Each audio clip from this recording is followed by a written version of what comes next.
आज दिनांक 19 मार्च. आजच्या प्रवचनाचा विषय, प्रपंचात परस्परांशी प्रेमभाव कसा वाढेल.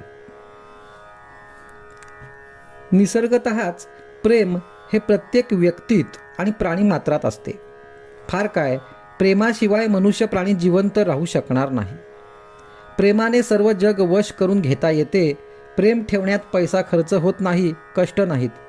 परंतु प्रत्येकाचा अनुभव पाहावा तर प्रेम करणे तितकेसे सोपे आहे असे दिसत नाही. याचे कारण प्रत्येक व्यक्तीचा स्वभाव निराळा, आवड निराळी आणि दैवयोगाने आलेले ऋणानुबंध निरनिराळे असतात. आपल्या विचाराचे लोक असतील त्यांच्यावर स्वाभाविकच प्रेम जडते, विरुद्ध असतील त्यांच्याबद्दल प्रेम वाटत नाही. किंबहुना द्वेषही उत्पन्न होतो. द्वेष उत्पन्न का होतो तर आपला आणि दुसऱ्याचा विचार आणि आवड जमत नाही म्हणून.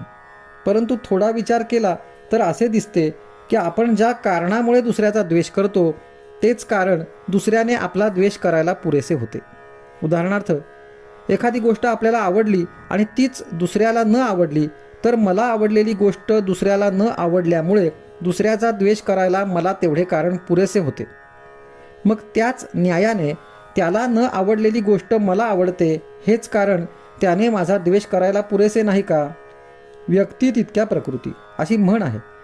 त्याचा अर्थच असा की स्वभावाप्रमाणे प्रत्येकाची आवड ही निराळी असणारच. म्हणून देहबुद्धी नाहीशी करण्याकरिता प्रत्येकाच्या स्वभावाला थोडी सवलत ठेवणे जरूर आहे. आणि प्रेम जडण्याकरिता सर्वांना आवडणारी जी गोष्ट असेल तिकडे लक्ष देणे जरूर आहे. प्रेम करण्याचा धडा गिरवताना सुरुवात आपल्या घरापासून करावी. घरातली माणसे, नंतर शेजारी आणि त्यानंतर आजूबाजूला आपलेपणाची भावना आपल्या कृतीने वाढवावी. म्हणजे क्रमाक्रमाने प्रेमाची वाढ होऊन सर्व वातावरण प्रेममय होऊन जाईल. सर्वांशी निष्कपट प्रेमाने वागावे. आपल्या बोलण्यामध्ये नव्हे, पाहण्यामध्ये सुद्धा प्रेम असावे. आपले बोलणे अगदी गोड असावे. आपल्या अंगी सहजता यावी. घरामध्ये अमुक एक गोष्ट कराच किंवा नकाच करू असे हट्टाने न म्हणता आपण राहावे. जसे घडेल तसे घडू द्यावे. देह असा प्रारब्धावर टाकणे मला फार आवडते. प्रेम करायला गरिबी आड येत नाही किंवा श्रीमंती असेल तर फार द्यावे लागत नाही. जसे आई आणि मुलाचे प्रेम असते तसे भगवंताचे प्रेम लागावे. ज्याला भगवंताचे प्रेम येईल तो सृष्टीकडे कौतुकाने पाहिल. भगवंताचे प्रेम हे कोणत्याही साधनाचा प्राण आहे.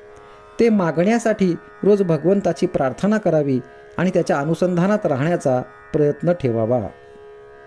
आजचा सुविचार, घरामध्ये काय किंवा बाहेर काय, प्रेमाचा धाक असावा, भीतीचा असू नये.